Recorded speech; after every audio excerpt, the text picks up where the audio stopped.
Oi, sejam todos bem-vindos ao canal Amor, Luz e Espiritualidade. Continuamos com os vídeos sobre a Quaresma. Hoje eu vou falar para vocês sobre a última ceia. A última ceia aconteceu na quinta-feira santa à noite. Aqui nessa imagem tem uma frase. Vou ler para vocês.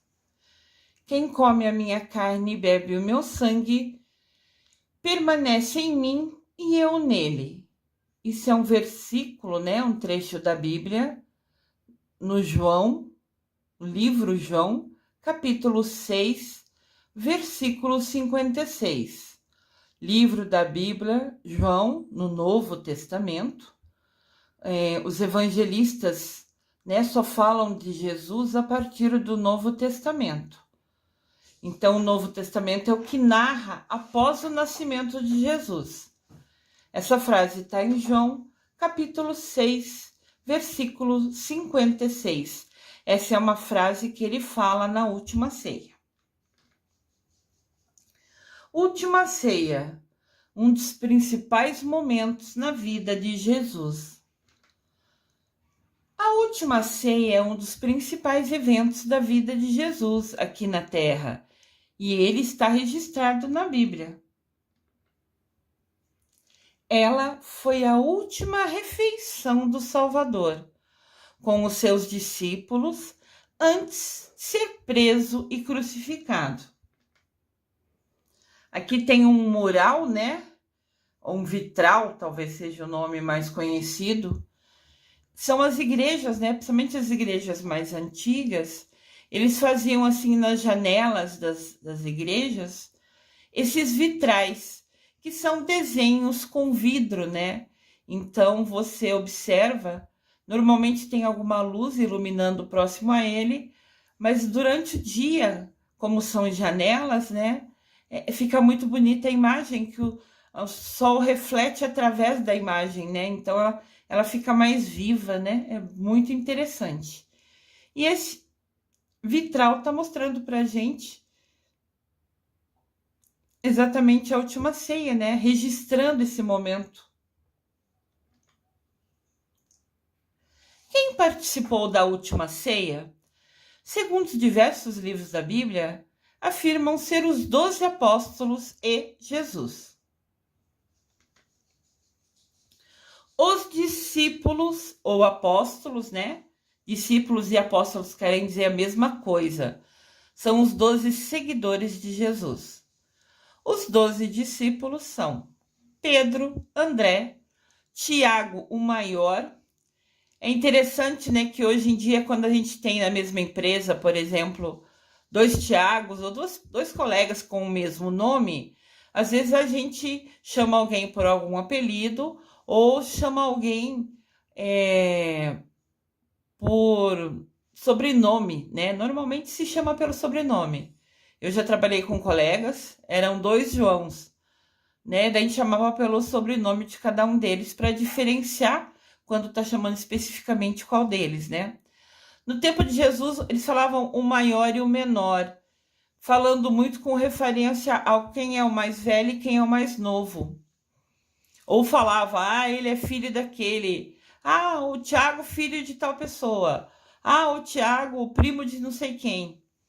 Então, a referência para diferenciar os dois Tiagos, né, naquele tempo, a mais comum era falar Tiago maior, que era o mais velho dos dois Tiagos, entendem? Então, voltando, o Pedro, o André, o Tiago mais velho, João Batista, Filipe, Bartolomeu, Tomé, Mateus, Tiago menor, e o Tiago menor, que era o mais novo, né, era primo de Jesus. Então, às vezes é falado o Tiago menor ou o Tiago primo de Jesus. Daí, Tiago menor, Judas Tadeu, Simão e Judas Iscariotes, que foi aquele que traiu Jesus, né? Que vendeu a informação da onde ele estava por 30 moedas de pratas, como já falamos aqui no vídeo do canal. Aqui tem a imagem da última ceia, né? É um quadro muito famoso de Leonardo da Vinci. Mais para frente eu vou falar um pouquinho sobre ele. E registra quem são os discípulos, né? Jesus está ao centro e tem numerado aqui, né? O Simão está no canto aqui,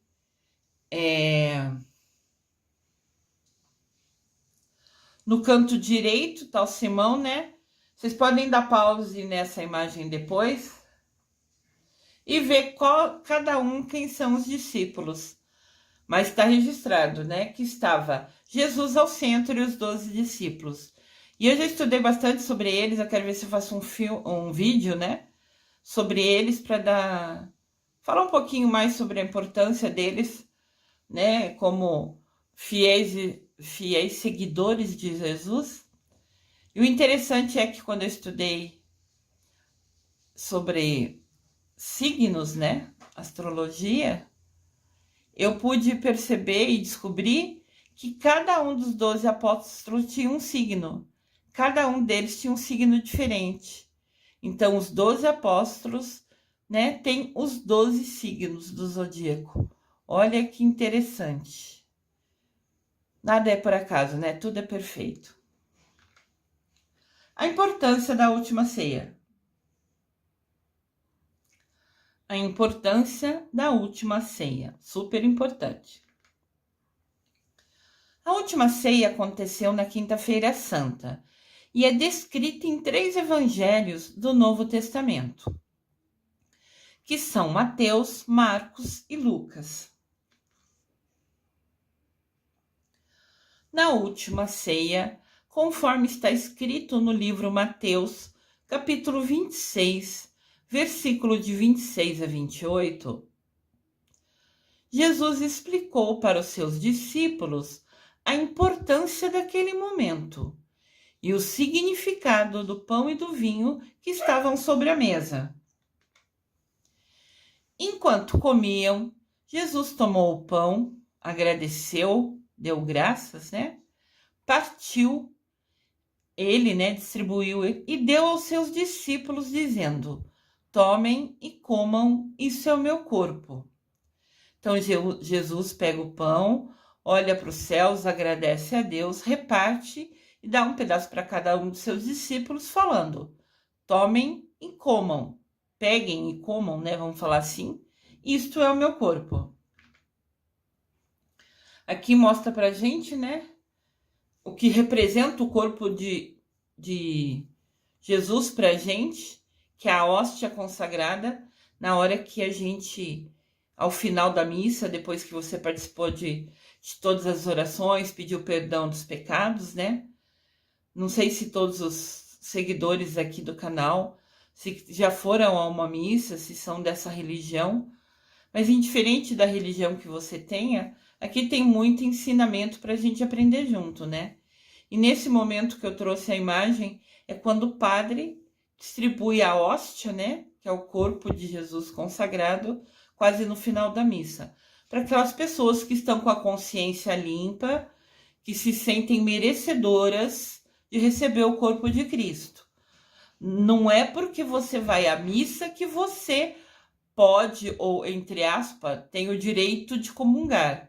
Comunga quem está em paz com a sua alma, quem está em paz com o seu coração, quem confessou, quem pediu perdão, quem está próximo a Deus e se sente merecedor de receber a bênção que é o corpo de Cristo.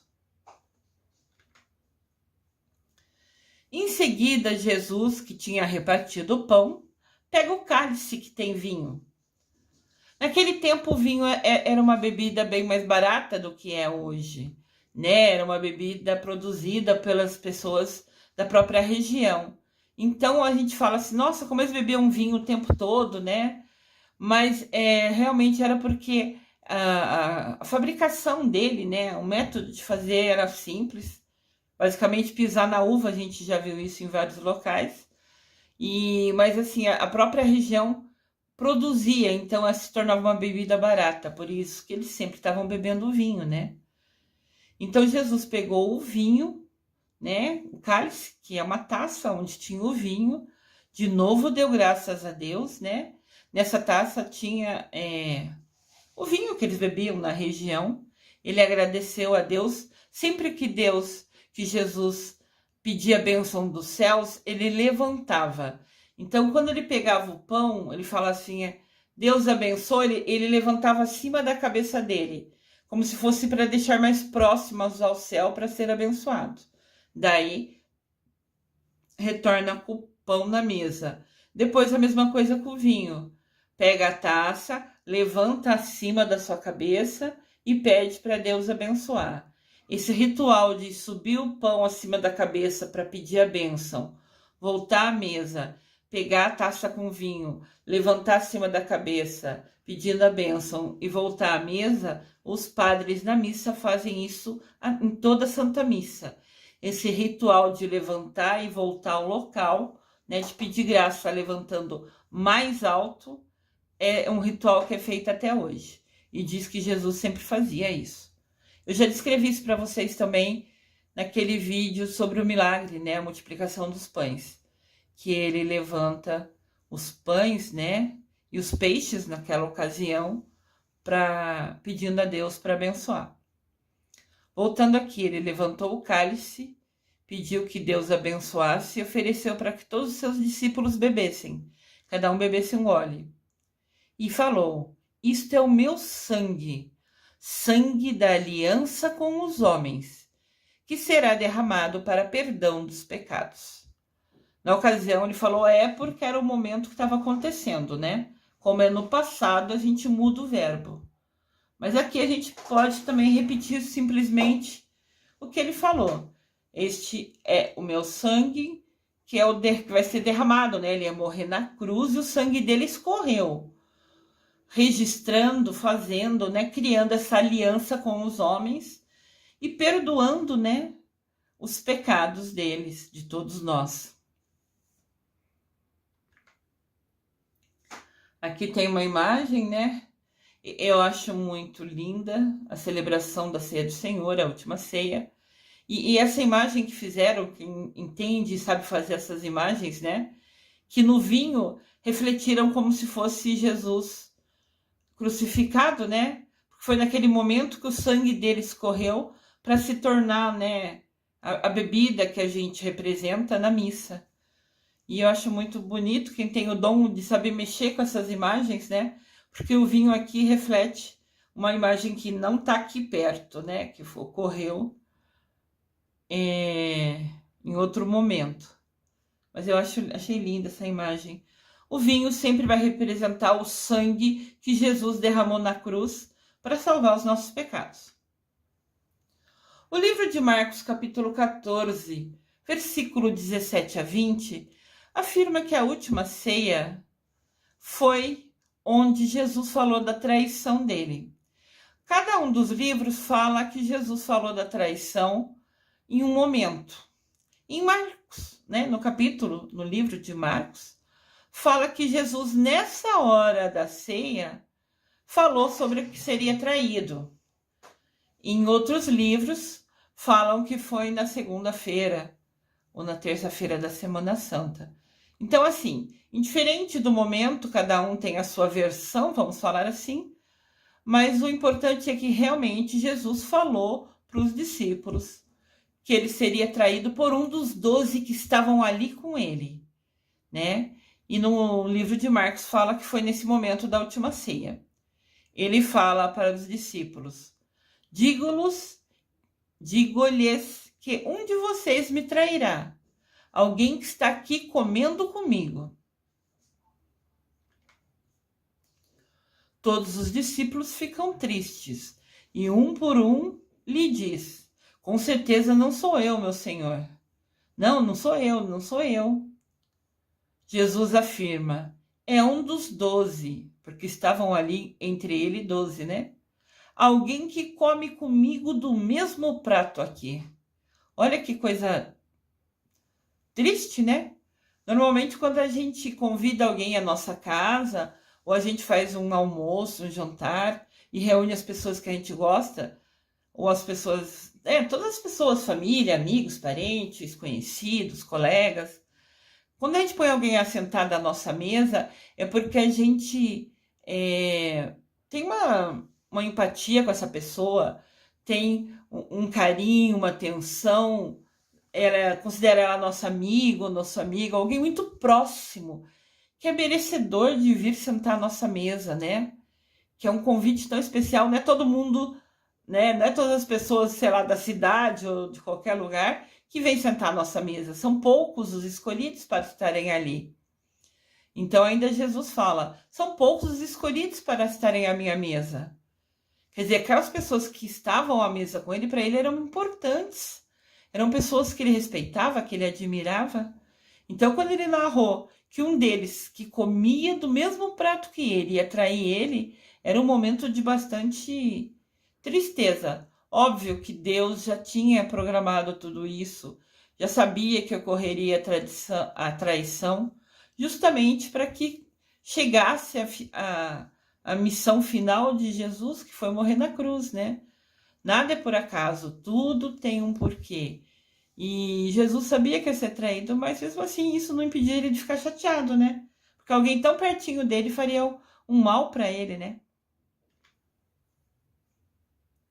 Importante falar que Judas Iscariotes foi levado na lábia, né? Os sacerdotes, eu já falei em outro vídeo sobre isso, levaram ele na lábia, né? Eu vou te dar 30 moedas de prata e não sei o quê, que era um valor alto naquela ocasião, naquela época, né? Então ele, sei lá, se deixou levar, né? Os doutores da lei, os sábios, sabiam falar, falavam bonito, né? Usavam argumentos. Então acabaram levando ele na lábia, assim, como direi, enganaram ele, né? Falaram bonito e ele acabou contando onde Jesus estava rezando, onde Jesus estava, né? Fisicamente. E foi lá que os soldados foram buscá-lo e o levaram, né, para ser preso e condenado, julgado por Pôncio Pilatos e condenado à crucificação. Mas, assim, Judas Iscariotes não é, assim, alguém do mal, entendem? Ele só foi ingênuo, ouvindo tudo que falaram de mal. Assim, tudo que foi falado para ele, manipularam ele com as palavras bonitas, entende? Ele não era do mal, ele só foi ingênuo e falou aonde estava Jesus. E naquele momento, ele recebeu as 30 moedas de prata, mas depois que ele soube que prenderam Jesus, Judas foi lá e devolveu o dinheiro para os doutores. Foi até lá e falou: não quero isso, pode ficar com isso. E ele pegou e jogou as 30 moedas de prata assim no chão, aonde foi o local que eles encontrou os sacerdotes. Não quero isso, pode ficar para vocês. Não era esse, eu falar onde ele estava, nunca foi meu objetivo que vocês machucassem ele, maltratassem ele. Então ele pegou, foi atrás depois que Jesus foi preso, Judas Iscariotes ficou muito bravo, foi atrás dos sacerdotes e jogou no chão as moedas, falando: fiquem com vocês com isso, eu não quero isso, né? E diz que os sacerdotes não poderiam pegar aquele dinheiro de volta, porque, segundo as leis da época, né, dinheiro que é para matar pessoas é dinheiro sujo, é dinheiro que não pode ser pego. Assim, eu estou resumindo as histórias todas que estão escritas na Bíblia, né? Estou fazendo uma versão mais curta para explicar um pouquinho para vocês. Entendam que Judas Iscariotes nunca foi do mal. Ele foi ingênuo, levado, né, na lábia, as pessoas falaram palavras bonitas e enganaram ele. Depois ele se arrependeu, quando soube que Jesus foi preso, foi lá e jogou no chão, perto dos sacerdotes, devolvendo cada uma das 30 moedas de prata. E os sacerdotes nem podiam, segundo a lei, pegar as moedas do chão, então resolveram fazer ali um local de cemitério, aonde Judas Iscariotes jogou as moedas no chão, que é um dinheiro sujo, né? Que era referente a uma vida, apesar que o Judas não sabia disso. Os sacerdotes não pegaram as moedas e naquele terreno, por se tornar sujo com aquele dinheiro, fizeram ali um cemitério. Naquele local foi criado um cemitério. Então, e depois Judas se arrependeu tanto que foi lá e se suicidou, né? Se enforcou. Então, assim, entendam, Judas Iscariotes nunca foi do mal. Ele simplesmente foi ingênuo. Quantas vezes na vida da gente a gente conversa com uma pessoa que parece ou dá a entender que sabe mais que a gente e a gente acredita no que aquela pessoa fala, por qualquer motivo, seja na igreja, no trabalho, não sei aonde, a gente confia no que a pessoa fala e depois mais para frente descobre que aquilo não era verdade ou que era mentira, né? Alguma mentira ou algumas verdades pela metade, vamos falar assim. Então isso já aconteceu muito com a gente. Então lembre-se de nunca julgar o Judas. Ele teve um papel muito forte nesse processo, porque Jesus tinha que no final da vida dele, da missão dele, morrer na cruz, justamente para que quando o sangue dele escorresse na cruz, ele estaria salvando os nossos pecados. Então, assim, mas Judas nunca foi do mal, lembre-se disso, tá? A Última Ceia por Leonardo da Vinci. Leonardo da Vinci foi um pintor renascentista muito famoso e fez questão de retratar. Ele sonhou, né, ele teve essa intuição, que era para ele pintar essa tela, né, como falavam, esse quadro da Última Ceia. A Última Ceia é uma das obras mais famosas e importantes do pintor renascentista. Renascentista porque ele era da época da Renascença, do período, né? Leonardo da Vinci, acho que todo mundo já ouviu falar em algum momento, porque ele foi realmente muito famoso. Nesse quadro, nessa tela, o pintor retrata o momento que Jesus ceiava com seus apóstolos. Até hoje, esta obra é muito estudada por especialistas, por teólogos, por cientistas, pois, segundo eles, a pintura conta com várias mensagens subliminares. São assim como se fosse mensagem nas entrelinhas, né? Mensagens escondidas ali. E ajuda a entender muito do que se passou naquela noite da Última Ceia. Aqui tem a imagem, né? Pintada por Leonardo da Vinci, por inspiração. Foi assim que ele visualizou e retratou. Então, é um quadro muito lindo e registra esse momento tão importante, né? E é interessante que Leonardo da Vinci não estava no momento da Última Ceia. Então, ele recebeu tudo isso com detalhes, né? Em sonho, por sensitividade, né? É muito interessante. De novo, nada na vida é por acaso. A história da obra da Última Ceia. A Última Ceia de Leonardo da Vinci foi pintada de 1495 a 1498. O artista passou 3 anos o dia inteirinho dedicando-se a ela. E ela é considerada uma das obras mais importantes da história da arte.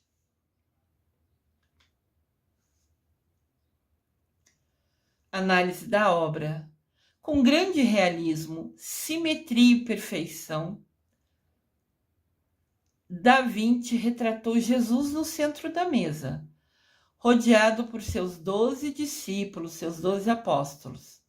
Pedro, João, Tiago, filho de Zebedeu. Tá vendo que eu comentei com vocês aqui? Às vezes fala Tiago maior, que era o mais velho. Às vezes fala Tiago, filho de Zebedeu. Daí, às vezes, fala Tiago menor ou Tiago filho de Alfeu ou Tiago primo de Jesus. Era como se fosse o sobrenome falar qual eram os 2 Tiagos para diferenciá-los ao falar sobre eles ou com eles, né? André, Mateus, Bartolomeu, Simão, Zelote era o sobrenome, a gente quase nunca vê, né? Filipe, Tomé, Judas Tadeu e Judas Iscariotes. Nesta obra podemos ver o momento em que Jesus fala do seu traidor, mas no seu rosto Jesus mostra apenas serenidade. Leonardo da Vinci falou que a imagem que ele teve foi exatamente da hora que Jesus falou que ia ser traído. Ele falou com calma, porque ele sabia que aquilo fazia parte, né, de uma das peças chaves para que no final da missão dele, ele realmente morresse na cruz, né? Mas já o rosto dos seus apóstolos, vemos indignação e desordem. Todo mundo surpreso, chocado, preocupado, triste de saber que Jesus tinha acabado de falar justamente que seria traído por um daqueles que estava ali comendo do mesmo prato que ele. Aqui tem mais detalhes com os nomes, né? Você pode ver cada um dos seus discípulos e Jesus Cristo ao centro. Vocês podem dar pause para depois ver com mais detalhes, se quiserem, nessa tela, né? Ou printar essa imagem no seu computador ou no seu celular para ver depois com calma.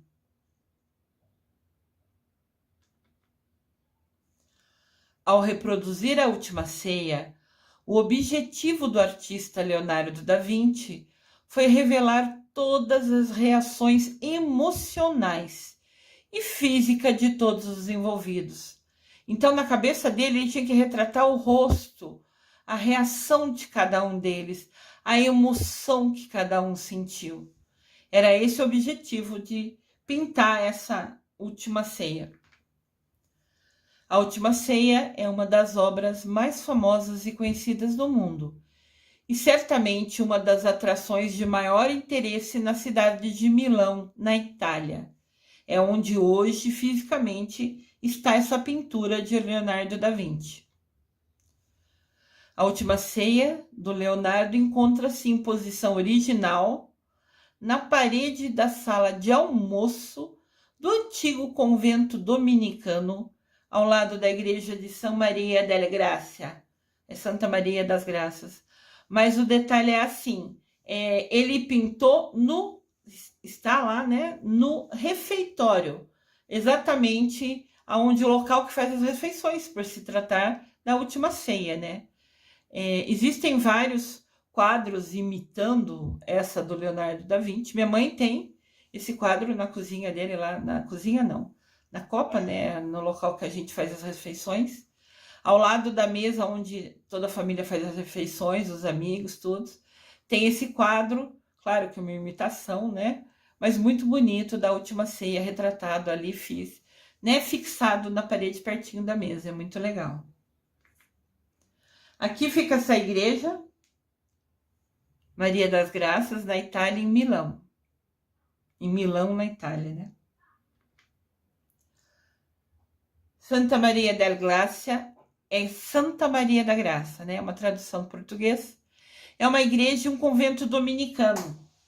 Dominicano é uma instituição, é um grupo de padres, né? Que se tornam padres, é um convento. Então, dominicanos é da Ordem de São Domingos. É como se fosse a igreja tem vários conventos, várias linhas de estudo, e o dominicano é quem segue a linha de São Domingos. É quem segue a linha de pregar Jesus, de anunciar Jesus, de levar a mensagem de Jesus. Normalmente, são monges que põem uma batina, né? Põe uma roupa marrom e normalmente você vai ver com essa cor. E sai por aí, pelo mundo, pelas cidades, para anunciar ou ajuda nas igrejas, os padres, mas sempre com o objetivo de levar a mensagem, de falar de Jesus. Tá? Então, é um grupo de pessoas que trabalham nessa linha de anunciar Jesus. São monges, né, que usam essa roupa marrom. Né? É como se fossem uns irmãos dos padres, né? É uma outra linha também voltada a dedicar a sua vida a estudo e pregar e anunciar Jesus Cristo. Essa igreja, né, que fica anexa junto com esse convento, é em Milão, fica no norte da Itália e é um patrimônio mundial da Unesco. Vocês já ouviram falar isso? Olha que linda que é a igreja. Muito bonita, né? Patrimônio mundial é um ponto de referência, uma área que é selecionado, que é escolhido pela Organização das Nações Unidas para a Educação, a Ciência e a Cultura. Então, Unesco quer dizer Organização das Nações Unidas para a Educação, Ciência e Cultura. Então, patrimônio mundial é alguma coisa que é um ponto de referência no mundo. Então, ele se torna protegido por essa organização mundial. Olha que linda a igreja por dentro. Lindo, né? Os desenhos, tudo. É uma igreja grande.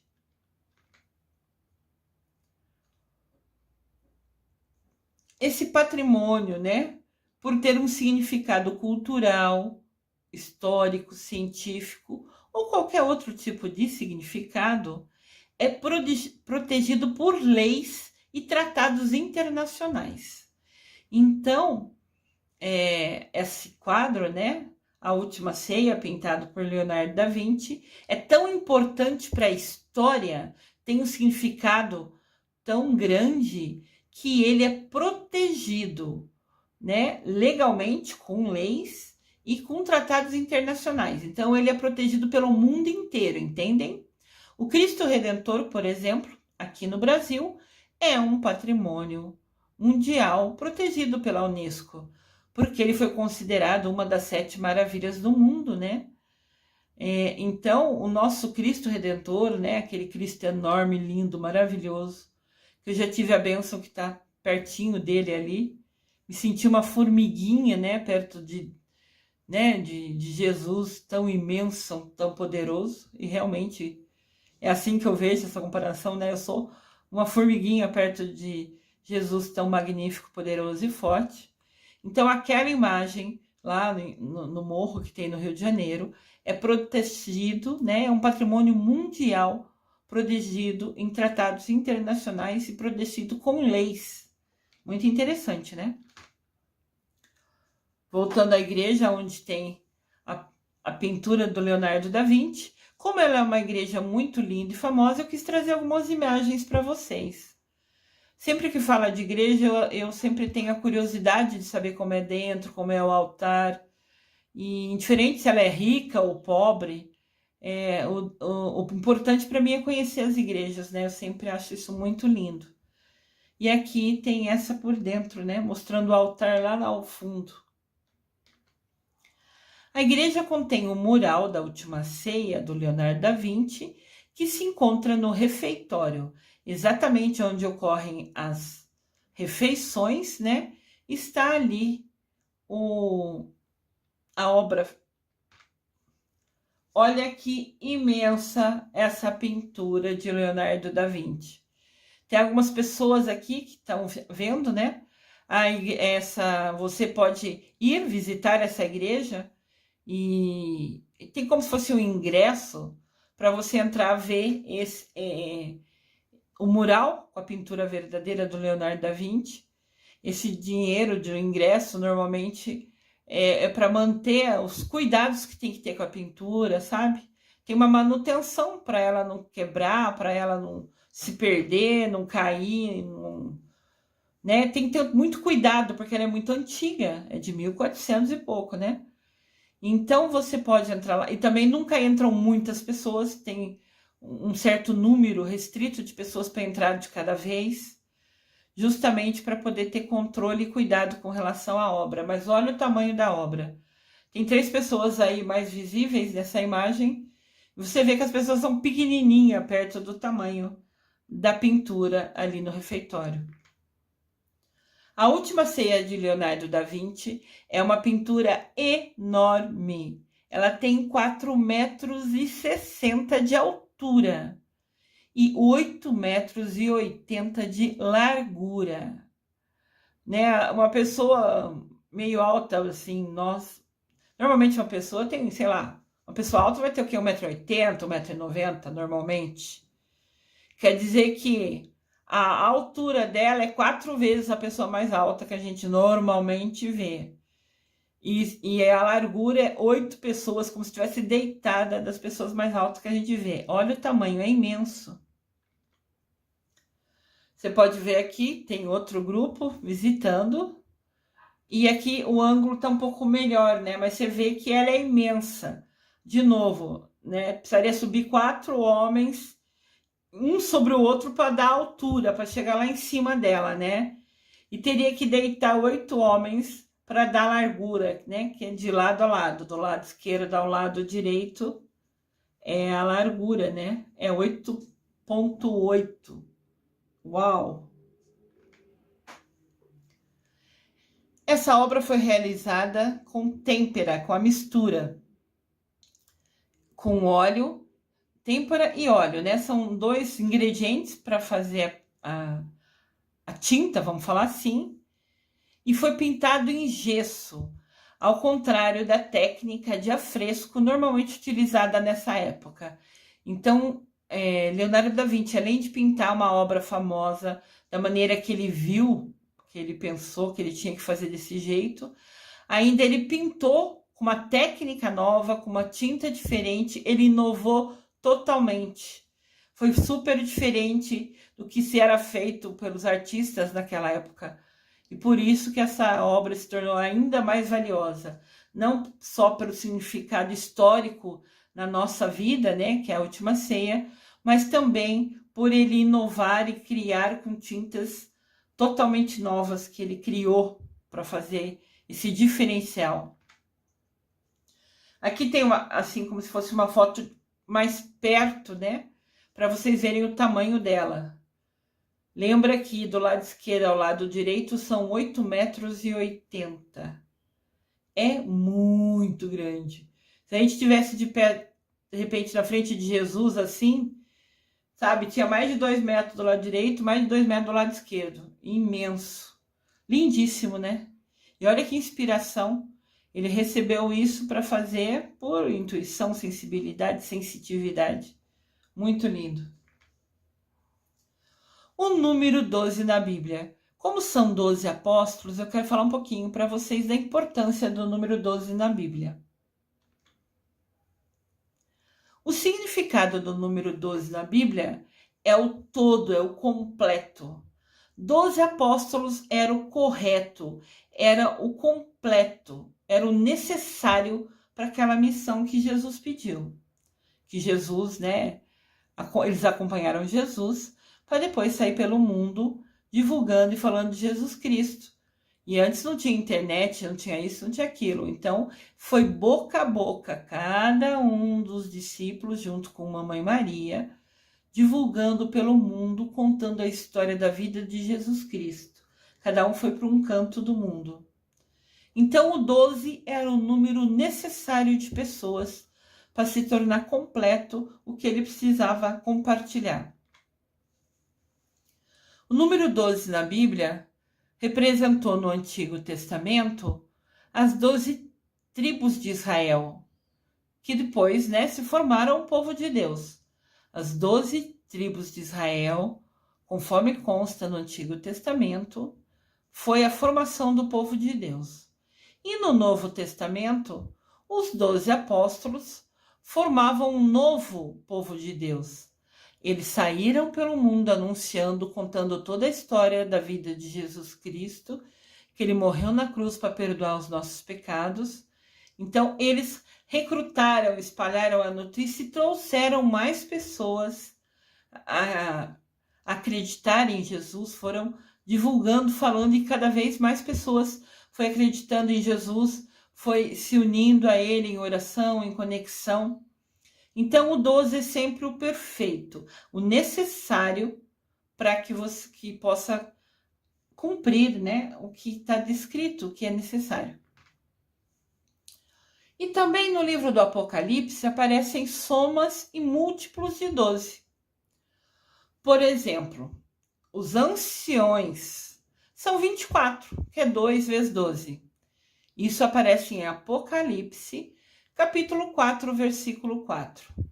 Quando fala dos anciões, nesse texto do Apocalipse, que é o último livro da Bíblia, fala que os anciões perfeitos eram 24. Então, era 2 vezes 12. Ou seja, sempre o número 12 está representado de alguma maneira. Ele é muito importante, ele tem uma força de todo, de completo. Segundo Apocalipse, no capítulo 7, versículo 4, somente serão salvos 144 mil fiéis, que na verdade é 12 vezes 12 e vezes 1000. O número total, esses 144 mil, aparece em Apocalipse, versículo 21, de 12 a 14. Então está falando sobre Jesus morreu na cruz para nos salvar e quem serão salvos serão 144 mil, que é o 12 vezes 12 vezes 1000.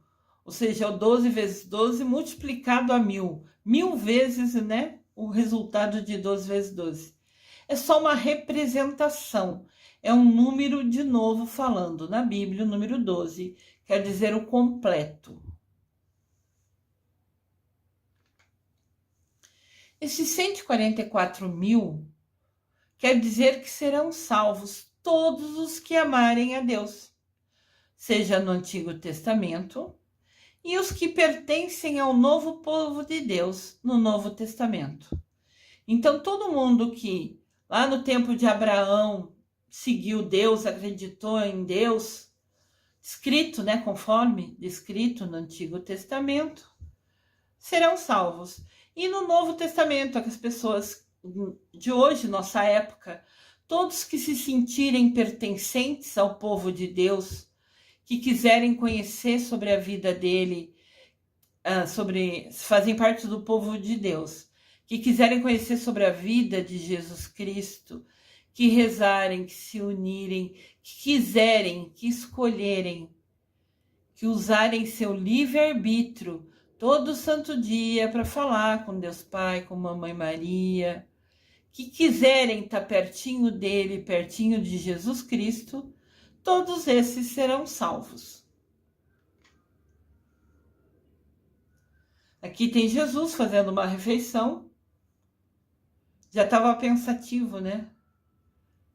Porque ele era humano e claro que ele ficou inseguro diante do tamanho do sacrifício que ele faria, né, da missão da vida dele. Após a última ceia, que aconteceu na quinta-feira santa à noite, os apóstolos e Jesus se dirigiram até o Horto das Oliveiras. E ali Cristo fala para eles: rezem e vigiem, porque daqui a pouco começa a minha agonia. Então, enquanto ele estaria sofrendo, quinta-feira santa foi a véspera do dia que Jesus foi crucificado, né? Foi a véspera do dia em que ele morreu na cruz. E ele sabia que as próximas horas seriam difíceis para ele. Então ele pediu: rezem por mim, vigiem. E, por favor, enquanto eu estiver em agonia, né? Orem por mim para que eu tenha força e consiga suportar essa provação tão grande para realmente conseguir perdoar os pecados, né? De todo homem que nele crê. Perto da meia-noite, nessa mesma quinta-feira santa, Jesus Cristo é preso ali pelos judeus no local que ele estava e foi levado para a casa do sumo sacerdote, que está em Mateus capítulo 26, versículo 47. Permanecemos assim também, rezando e vigiando. Fazer vigília é você justamente ficar acordado rezando, enquanto Jesus enfrenta a sua terrível agonia. Lembrando a frase mais importante da última ceia: fazei isso em memória de mim. Ou seja, cada vez que vocês comerem do meu corpo, do meu sangue, lembrem de mim. Eu desejo amor e luz a todos.